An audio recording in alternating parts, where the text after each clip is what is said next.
There we go. The hyped up music. It's like first day of school, back to school for a lot of kids. Big week. Your kid's not going to school yet, right? Just born? No, just school hard knocks first. All right. He's Dave Kittle. I'm Joey McKay. Tony Maritato may be joining us and maybe not. What do you want to talk about later? If Tony joins us, you want to talk about a pretty innovative idea or a weird idea. I was like reading it. I was like waking up in bed, reading on my phone, and you wanted to, maybe we're going to talk about this at some point. So I do want to front tease this. Bark.com. Isn't Bark.com about like pet owners? You would think. I mean, it's basically like Thumbtack. You could use Thumbtack. You could use Thumbtack.com or Bark. They're both apps. You could use them to hire someone for music lessons for your kid, to find a roofer, a local service provider, a handyman, massage therapist, physical therapist, personal trainer. There's a lot of pros on there. So it's like two different platforms. But as to tease that, and I want to do it with Tony if he comes today or some other time, but to tease it, that's how I believe, especially mobile physical therapists, can get their next 10 patients. See, can I tell you how Jimmy McKay's brain works? What do you got? So it's like weird. So you said bark.com, and I, for some reason, maybe it's because of BarkBox. Do you know subscription service? Yeah. Yeah. So I just assumed bark.com was like how to find pet walkers or pet sitters or whatever. And you were like, want to find patients. I thought it was like, man, Dave's going like Inception, like 3 levels deep here. I thought you were looking for like, hey, if I can't walk my dog, maybe one of the reasons is I'm having pain. Oh, that's too deep. That's what I was like. I'm like, I don't know, man. That's too much of a leap. But I was like, okay, we'll talk about it. Okay. Well, I sent those screenshots, but I don't want to. We'll do it whenever we cover it. We'll get to it. So the conversation will be a little more linear with less leaps. But I do like, me, I like leaps. And I was like, man, that's leapy even for me. I was like, that's a lot. It's a lot of leaps, bro. All right. So let's talk about this. I was sort of like frustrated for you, not for you. You don't seem to be frustrated. I'm frustrated with the conversation that we were having around like the first phone call. And then I started thinking like, I bet you the audience either isn't frustrated, or if they started listening to us, they're like, maybe it's one of those things I should review. Right. So the first phone call, terribly important, right? I mean, when does marketing or public relations start? Before you get on the phone. Like, let's be honest here. It's before. It's what someone thinks of you or gets the vibe from your ad or your website or what someone says about you before they get there. So this isn't the first contact, but it's your first opportunity to sort of back that up and show that, yes, I am this, whatever you saw or think that you're going to get, I now need to reinforce it. So a lot of the first phone calls, people will have either grip it and rip it, which in radio, which is like grab the microphone and we're going to wing it, or do we have some sort of framework? So I, of course, went into one of my favorite books, into that mode, which is Chris Voss, Never Split the Difference. It's one of the very few books that I've read multiple times. I like reading, but I don't read the same book twice. Some people do. And Chris Voss, I read multiple times and took notes. And I sort of put my, could I pretend to be Chris Voss? And now with artificial intelligence, you can pretend to be Chris Voss. You can pretend to have a conversation with Chris Voss. And so I created a custom GPT, and I sort of had a conversation with it and said, you're Chris Voss and you have all of his attributes and yada, yada, yada. Love it. Can't Your wait. goal is to make sure the person who gets on the first phone call books that appointment and it's the right person. Like, because I wanted to make sure it was the right person. So there is a filter in, filter out. And the reason I did that is I could hear Dave's voice in my head saying, but I don't want the wrong patient because the wrong patient will cost me money or could cost me money. And then I gave it or just time and frustration. But yes, time's money, right? Time's money and frustration, right? So, and then the last prompt I said was, it's got to be 5 questions or less. First, I went with like 9 or 7 or something like that. And then I was like, you know what? Keep going. So I wanted to, and then my thought is, besides doing this on a live stream, I want to make sure that I do a video specifically on this. So I'm going to make like some side content. So hopefully some people will find that. So, all right. So give me a second to bring up the list, but what are your thoughts on the prompt? The fact that ChatGPT. What you did is genius. I'm so excited to cover this right now, because the fact that a piece of software can use Chris Voss and if you haven't read the book, Never Split the Difference, listen to it on Audible. He reads it. He's got a great voice. CIA or FBI investigator, or not investigator, hostage negotiator. Yeah. He reads it. He changes tonality. If you have the paperback book, it's great. You have to listen to the audiobook to hear the difference in tonality. When he changes speeds and inflection point. I mean, it's just incredible. Dave, every once in a while, when you want to calm him down, you use late night radio DJ voice. And the funny thing is, in radio, we were never told or taught that, but you learned it. And I think really good speakers do these things, whether they're innate or they were coached up to do this. So, all right. So here are the 5 essential questions that you need to ask in your first phone call with a potential patient. And here's number 1. And real quick, just because you're teasing it, but would you think more for cash practices like mine? Because Tony's practice that's in network, it's like they're like, hey, do you take United Healthcare in network? Yeah, and he's like, yeah, we take it. And then they kind of book an appointment. There's so much less friction, because it's just like, yeah, we take your insurance, whatever. Our style of phone call needs more context, right? If you called me about your dad for a home visit, it's like, well, I need to make sure, do we cover the area, all that? And then also you're thinking like, do you take the Medicare, the United Healthcare, whatever? And I have to kind of change the context of the conversation, which is why we have these questions we're about to go over. Right. So again, the reason we're doing this and the reason we're doing it live is like, that's really the only way you learn, right? Like, that's why we ask questions in class. So I took more of an approach, for less of a Tony type clinic in network and more of what you were doing, right? So question number 1, according to my virtual Chris Voss solving our problems for me, is very open-ended in his style. The goal is to understand the patient's needs and determine if they're serious about treatment. Here's the question. Can you tell me more about what's going on and what you're hoping to achieve with physical therapy? So that's a double question, right? What's going on and what you're hoping to achieve. So give me the issue. And then your job really is to, because it's a phone call, but if it were in person, is nod, or every once in a while, as Chris Voss would say, make some sort of noise or audible sound that shows that you're continuing, as psychologists do. They often stroke their beard and they nod and they continue. So first question, can you tell me more about what's going on and what you're hoping to achieve with physical therapy? Thoughts, opening move. I would split that up into 2 questions. So the first question, Jimmy, so tell me what's going on, right? Now, if someone, especially like here, we're in New York City, right? So some people are going to be very curt, they'll give you one sentence. And then some people are going to try to tell you like their whole life story, right? So on the first question of tell me what's going on, which is so open-ended. So I would say I want to ask the prospective patient, client, or if it's the family member calling in, hey, so tell me what's going on. Like, is it a toe fracture, or did your spouse or whatever just get discharged from the hospital? Like drastically two different things. Well, hold on. Let me come back and say, I think let me go Chris Voss on you. This is very meta. It feels like you're saying you're trying to narrow the person down to make sure that they're staying within the scope, right? Because some people might get right to the point and some people might go too wide.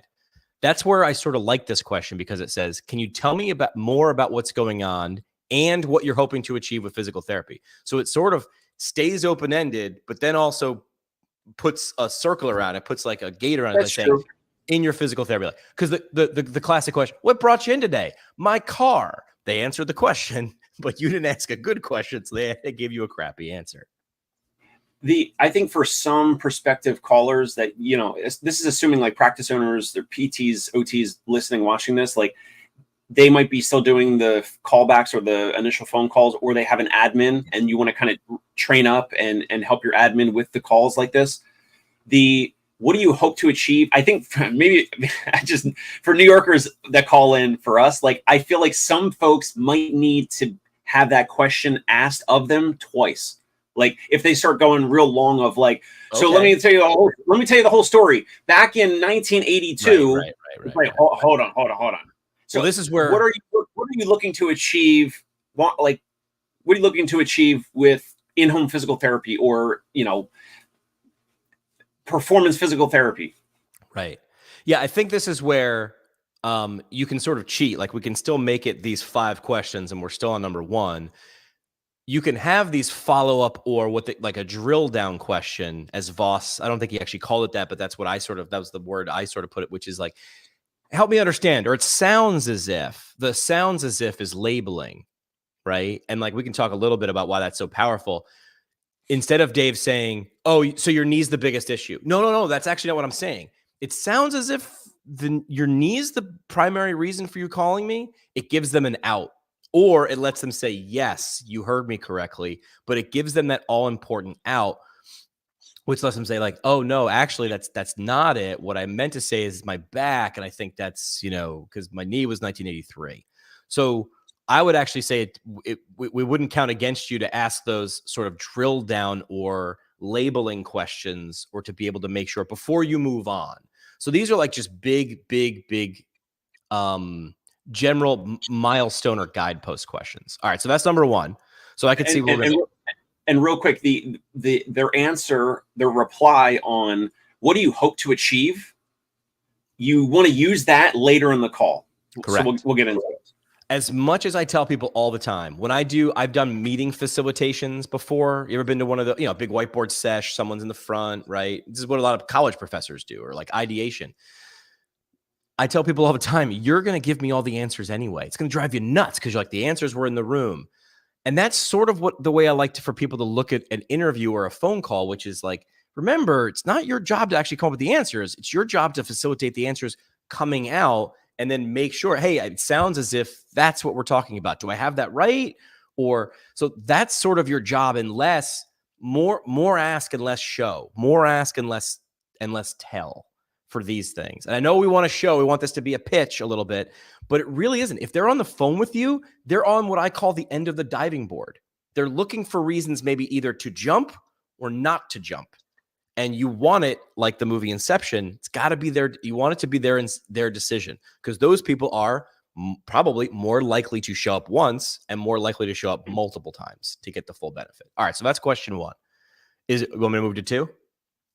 Love it. Let's do it. All right. So the purpose of the second question on 5 questions that you need to ask in your first phone call is to ensure the clinic services align with the patient's goals. You get to bring information from their answer to question 1, and use that in a good way. Like, I know, like, we're, persuading.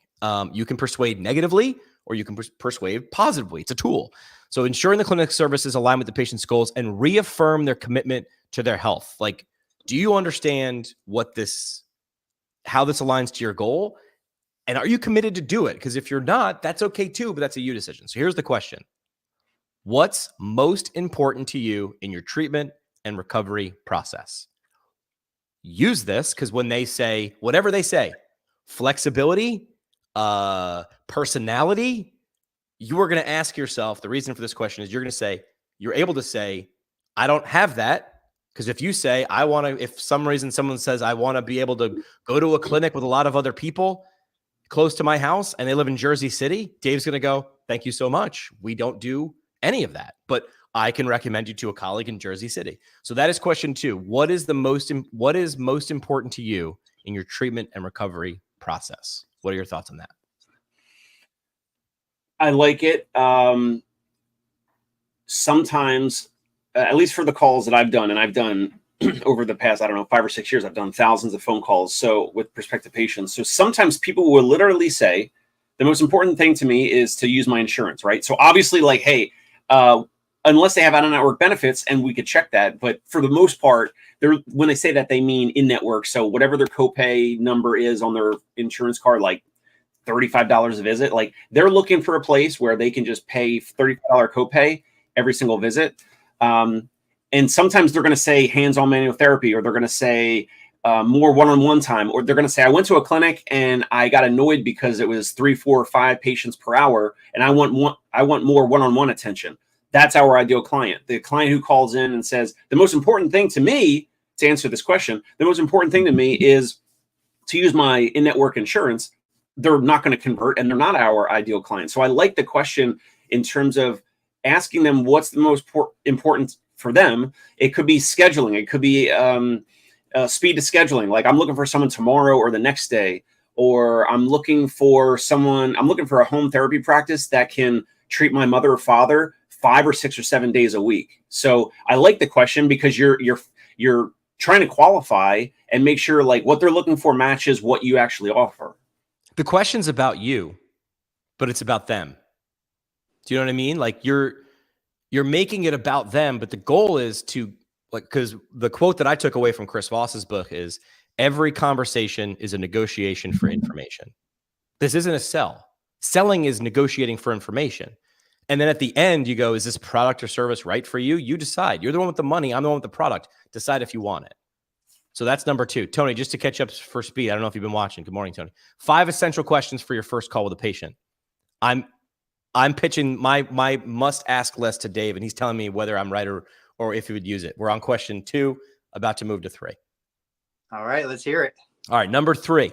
The goal of this is to introduce the idea of a value-based care and present alternative payment options. This is where my thoughts were with Dave and less of a Tony clinic. So this is question 3. We offer both insurance and direct pay options to make sure you get the best possible care. Hard stop. Which approach do you feel would work best for your situation? So it presents 2 doors and says, I want, you are in control. I make suggestions, you make decisions. Which one do you think is better for your situation? So real quick, before Dave goes, Go ahead. What I worked into our, answering script is hi, thanks for calling Total Therapy Solutions. My name's Tony. Patient says, I'm a new patient. I need to schedule physical therapy.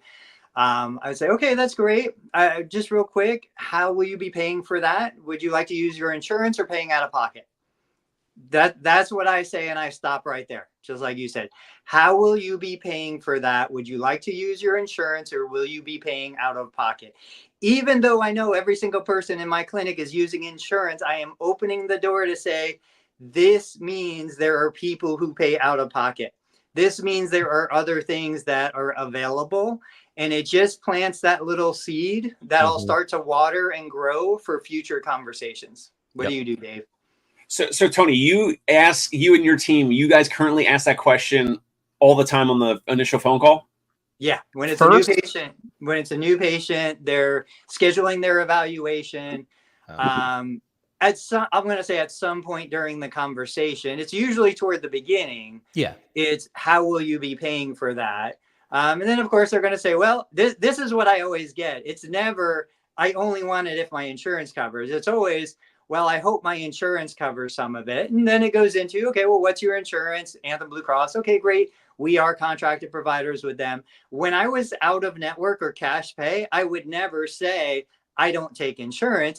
They would say, do you take my insurance? Or I would always say, we'll take money from anyone who wants to pay us. And then they usually laugh. And then I would say, but we would have to verify your particular plan, and then we go through that. Well, so then you would verify the plan, and then you would say, we don't take it, and it's cash, back when you guys were cash? No. So usually what happens is we would verify coverage. We had the time to do that.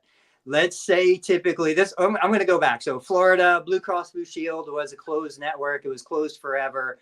We eventually got in, but it was closed in the beginning. We would call, we would verify.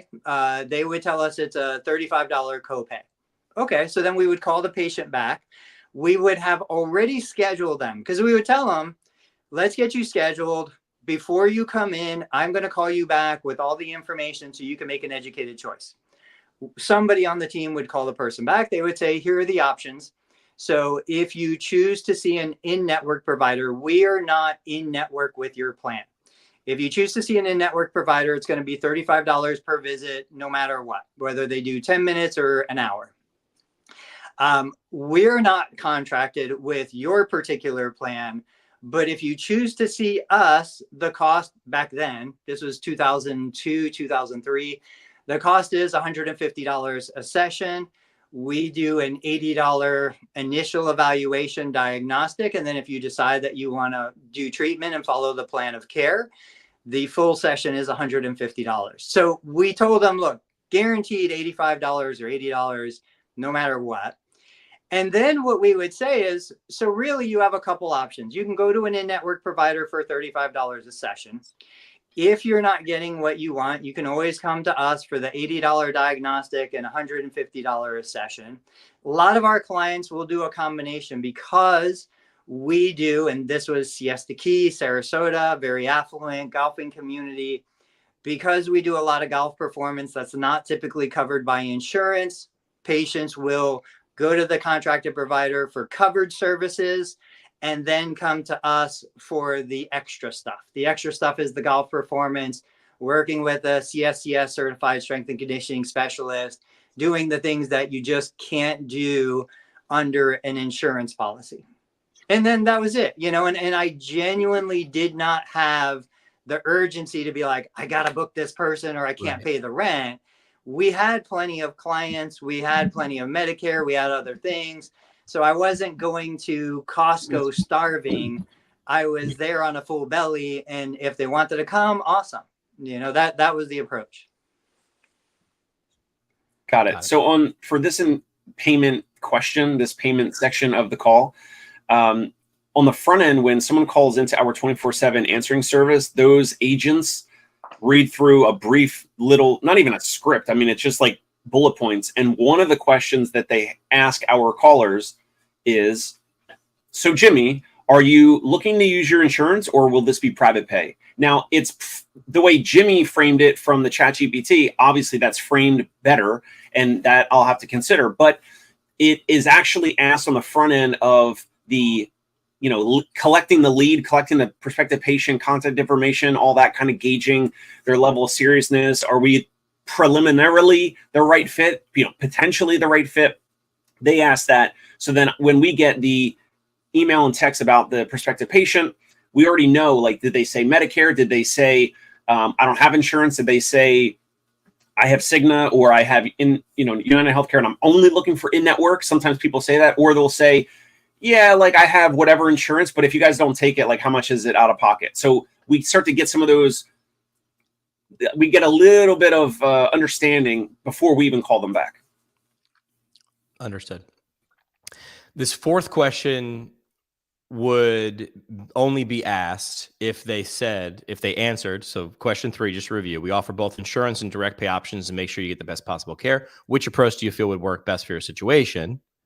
This question would be a side road if they said, I'd like to use my insurance, or I'd like to see what that is. Can you share your insurance details with me so I can check if we're in network? And if not, would you be still open to discussing our direct pay options? So it's a double down on that. So I really hammered my virtual Chris Foss with saying, listen, this isn't as simple as buying a book or buying groceries, because that is sort of understood that you pay with money and you don't leave and get the carrots to come home unless you give us money. And so it's sort of understood that, and that's why it used 40% of its questions on this, like doubling down on this to ensure. So thoughts on question 4, can you share your insurance details with me so I can check if we're in network? And if not, would you be open to discussing on direct pay options? Yeah, we always collected insurance, whether we were in network, out of network, or cash based. There's just no reason not to get that information. And I've never had a client who is like, no, I'm not going to give you that.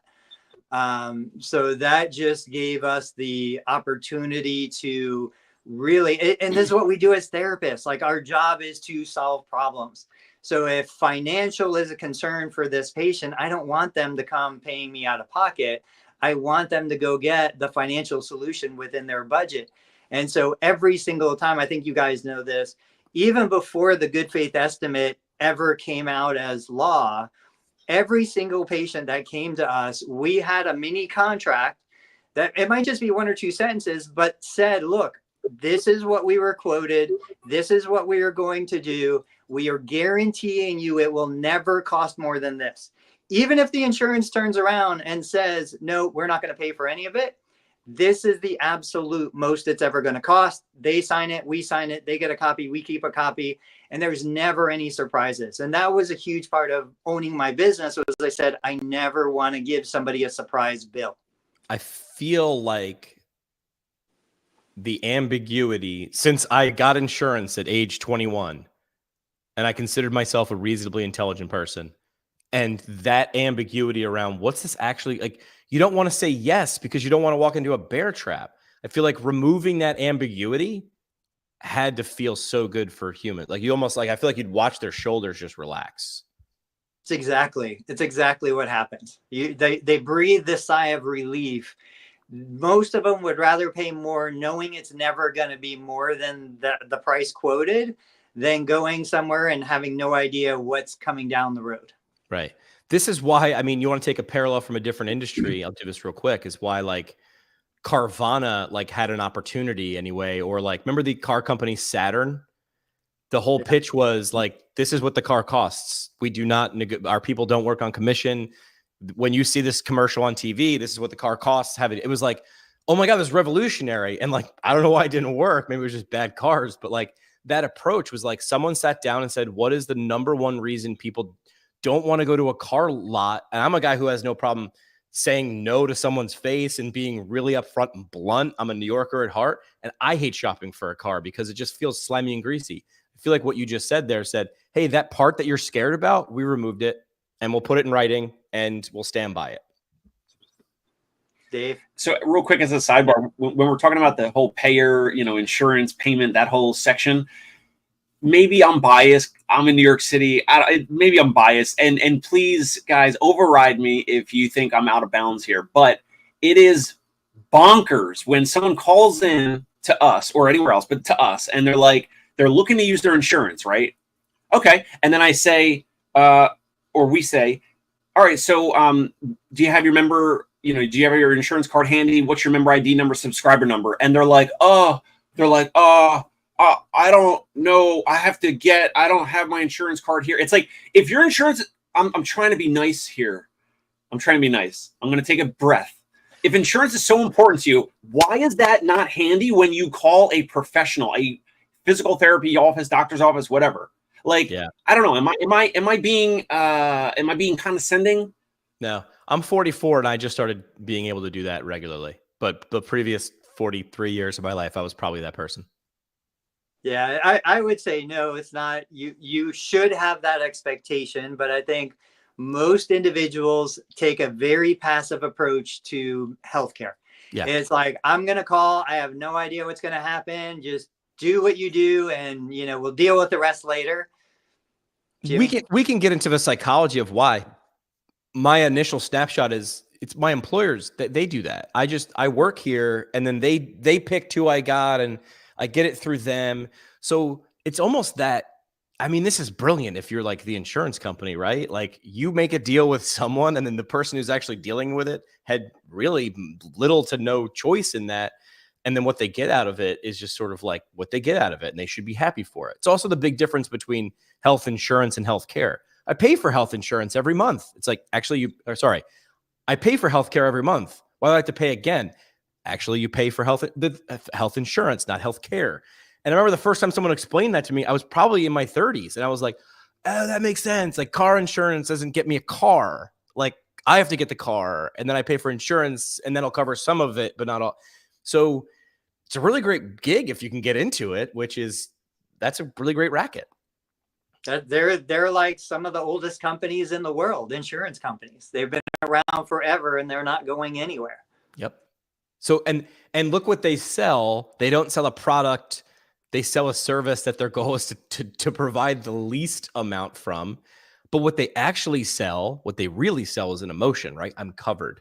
I sell insurance coverage, right? Like how great of we all want to be covered. Are you covered? I got you covered, bro. Don't worry about it.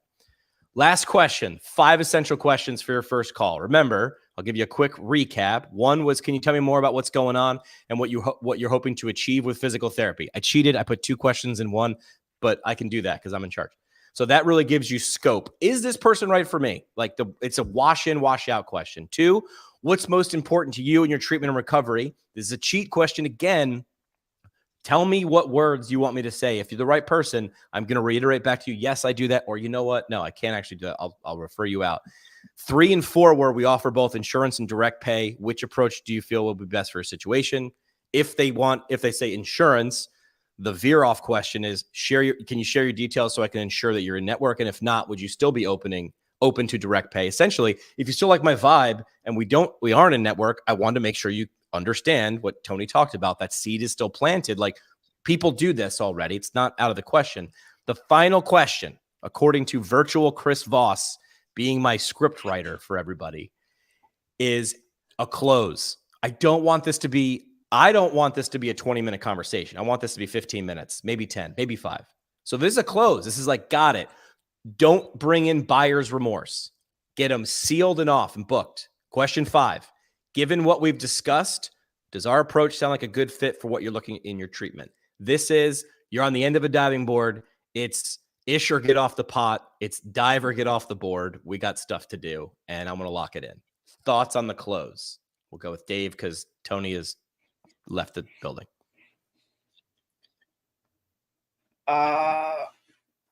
Can you repeat the question again? The number 5?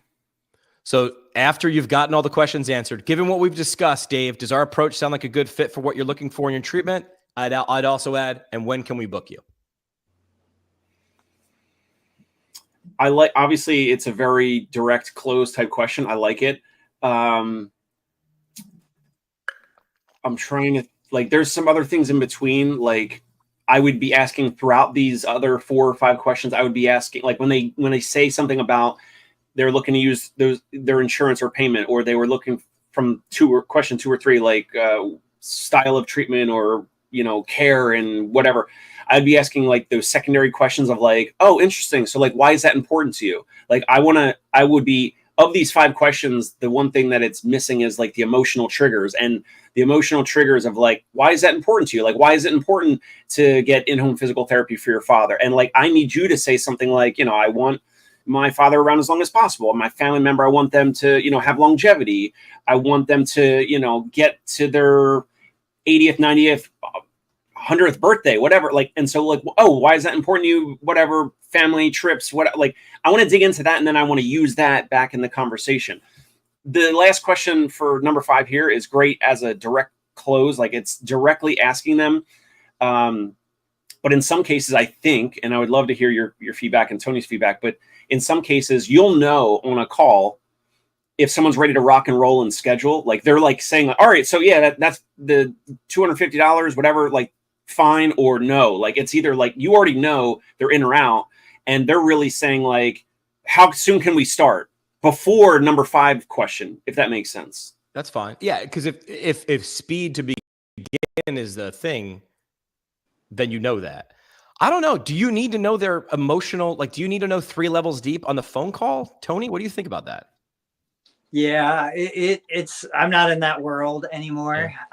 So, to me, I everybody calls expecting to be scheduled. Everybody calls expecting to be seen. They're not even thinking about cost. And the ones who do, we can talk about it a little bit, but the cost is generally going to be minimal. Now, I think this is where you build the business that you want to be in. You build the process, you build the structure.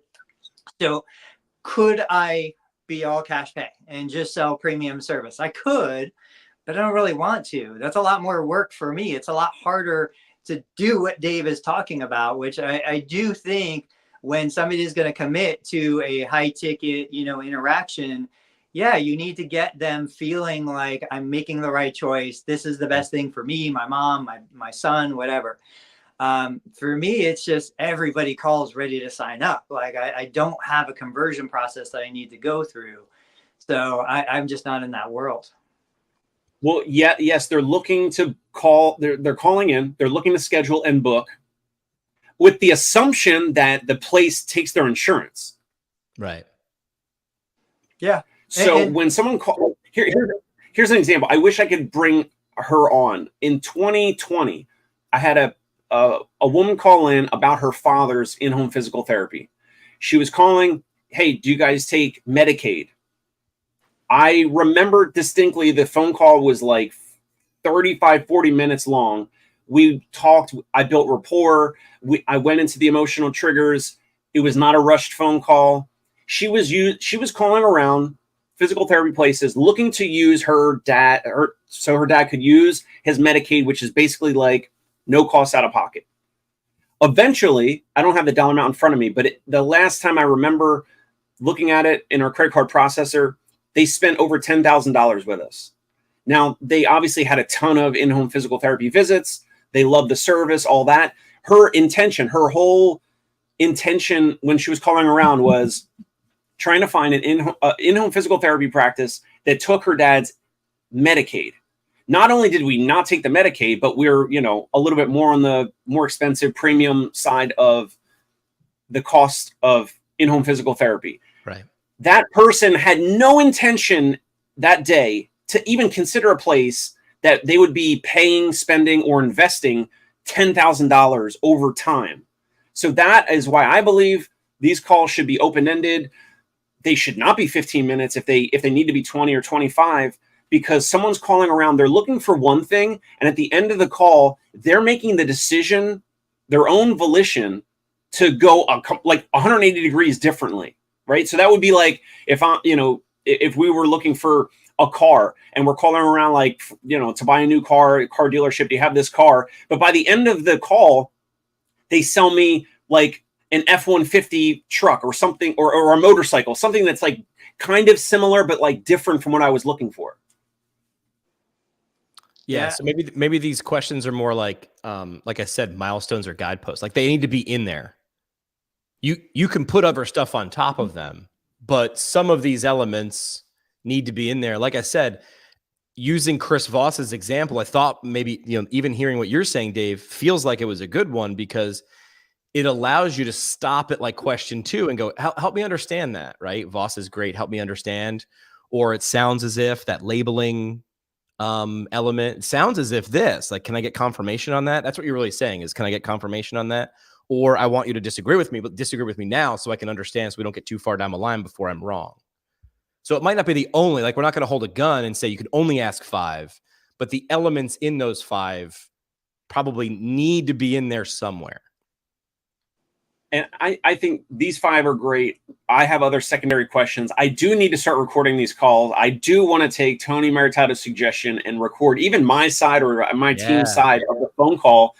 And maybe we tally it up and we say, wow, like we actually asked like 20 questions. I don't even know the number, and I should know the number. But the funny thing is, what I would do is I wouldn't. So if I were to score this, right, because we want to objectively get data out of this to be able to inform future decisions, I don't know that I would charge you a full question for help me understand that. Or it sounds as if, because that's a redirect question. That's a secondary question. That's like, I didn't get enough information.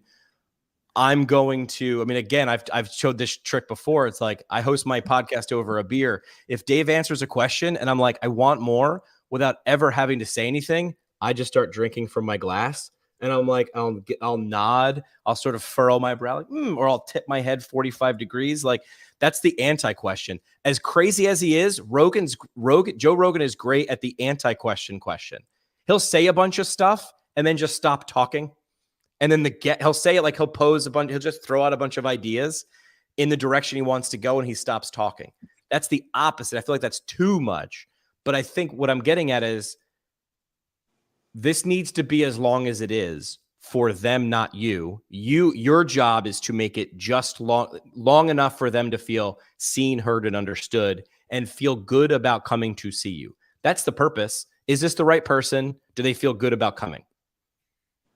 And the difference between, like, if someone's calling around, they have no idea what physical therapy is, right? That's why we have pain relief in the name instead of physical therapy, because people don't even, you ask 10 people what physical therapy is, you get 10 different definitions, right? And so if someone's calling around, they can easily get into an office like Tony's very quickly. They take the in-network insurance, and for the most part, it's gonna be a great experience. The phone call for us, like, with the questions, with the drilling down on the emotional triggers, all of that, I believe it helps justify, it helps them realize, here's why we're different. Like, if this is how the first phone call is, this is why they charge out of pocket, or this is why they can charge out of pocket. And I used to try to overcome objections with rebuttals, and I try to, like, redirect them, and then they would, like, schedule the evaluation, and then they would, like, cancel it the day before, whatever. So now we're doing so well, and I don't have to, like, force anyone to book and schedule, but the phone call is this open-ended with the, double clicking and double down on some of these questions, so that they realize like this is why we're out of pocket. This is why a bunch of other people decide to pay us out of pocket, and they'll fine. If you want to continue to call around, that's fine. They will realize if they call 3, 4, 5 places, we have a significantly different phone call process than most other places. So that'll shine through. And then that person will be like, well, okay, that's why they charge, $300 a visit. I get it. This is the parallel in the rest of the world is why when you're single, no one wants to talk to you. And as soon as you get a girlfriend or get married, you are the most popular person on the block. They didn't change. You did. You're being more thoughtful. Like you don't have to, there's no pressure here. It's like, listen, I'm here for you. And so your shoulders are nice and loose. And that's why, when you're single, you can't get a date. Maybe that's just me. Maybe that's why I'm the only single guy on this show. But when you're single, you can't get a date. When you got a girlfriend, you got people, giving phone numbers left and right. Closing thoughts for the questions. Again, I do not think this is the end or be all, but I think people should probably practice it a lot more than maybe they do, myself included. And I again, this came back to why I think Dave definitely needs to record this. And so do you listening. This was the most uncomfortable 30 minutes of my week. Every week when I was in radio, it's called an air check session. You listened to yourself in your boss's office with your boss. And I wanted to just bury my fingernails in the couch and just be like, but it was the single greatest place for improvement, because the next 7 days on the air, I was spent thinking about that. How do I make sure that moment doesn't happen again where I'm uncomfortable with my boss? So closing thoughts on this before we switch topics. I don't know if you guys saw it. I asked in the Facebook group, like, who does this? Who records themselves answering phone calls? Who would even consider? Nobody? Yeah, zero. Nobody. Who would even consider hiring somebody or asking a spouse or a friend? Nobody was doing any of it. And it's shocking. What? I was going to say, like the results you're looking for are hiding in the work you're not doing. Right? Yeah. Will said, I wonder why Will Boyd is successful. Do you think there might be a reason? They record and I'd love to have Will on as a follow-up for this, because via text is not good enough for me. I want to get on a call and I want to record it, which would be, I would bet Will would say it was uncomfortable to start. It's probably still not easy. This is simple to do. Just record every call. Not easy. But I would bet that this is, I don't know.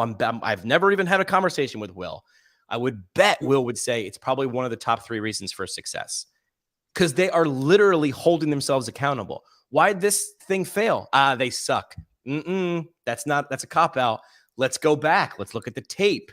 This is why Chris Voss says, and look at that. They do reviews every week.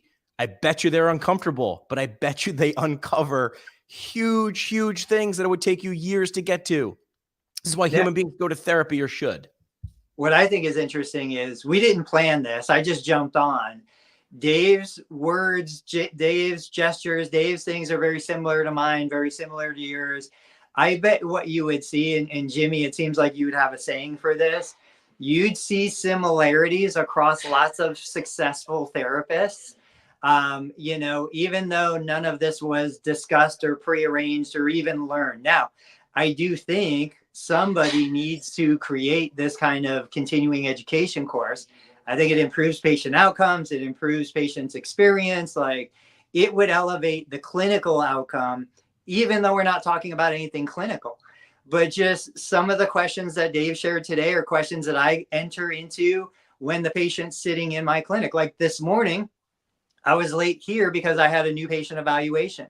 One of my questions with this person was, what were you expecting today? What was your hope? What was your expectation for this physical therapy visit?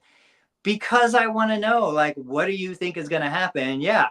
And Dave uses that question on the phone. And then again, when I'm face-to-face with a patient, we'll talk about not just their goals, like, oh, I want to play golf, but it's like, why? Why is that important to you? Why is that goal important? Why haven't you been doing that already? Why do you think you haven't achieved that yet? You've seen a lot of smart people before you got to me. Why do you think nobody's had the solution so far? Why this? Why now? right? Right. My only thing is my one caveat. The reason I sort of like did this little exercise, and again, I'm not saying this is perfect, but this is why we do it, and we do it in public, is I think there's a point when you're asking too many questions too soon. You know what I mean? Like there's a good order of questions, right? We would never ask them a super detailed question without asking a macro question. I'm saying it's simple to ask questions, but not easy, right? So this is the whole Voss thing. If you really read Chris Voss's book, he also talks about how he used to go to the Harvard. Remember that, Dave? He used to go to like this Harvard negotiation competition they would do. And he's like, how did a kid from the streets, is he from Brooklyn? He's from New York or something like that, right? I think Chicago. Oh, Chicago. Maybe I just heard the New Yorker and I wanted him to be from New York. But he says, how am I wiping the floor with these Harvard MBAs? And he's like, because they're reading things from a textbook and they're going from a call sheet. He's like, I'm adapting. So I am by no means saying these are the only 5 or this is the order. I want you to be adaptable, but I'd like you to start understanding what is the purpose of this question. Your questions are your weapons, right? In a good way. They're your investigation tools.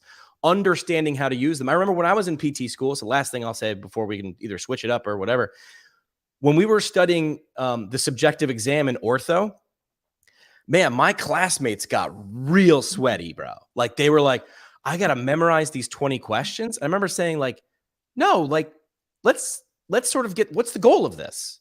It's the goal to this. Great. Well, what's the third question I should ask? I'm like, I don't know what the answer to the first question was. So I'm not even thinking about question 2. Think about it from the point of an interview.